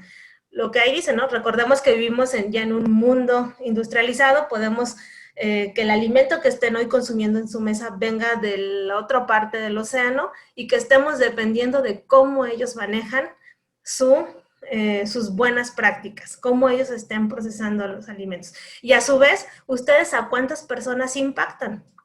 Dependiendo en la cadena de suministro donde se encuentren.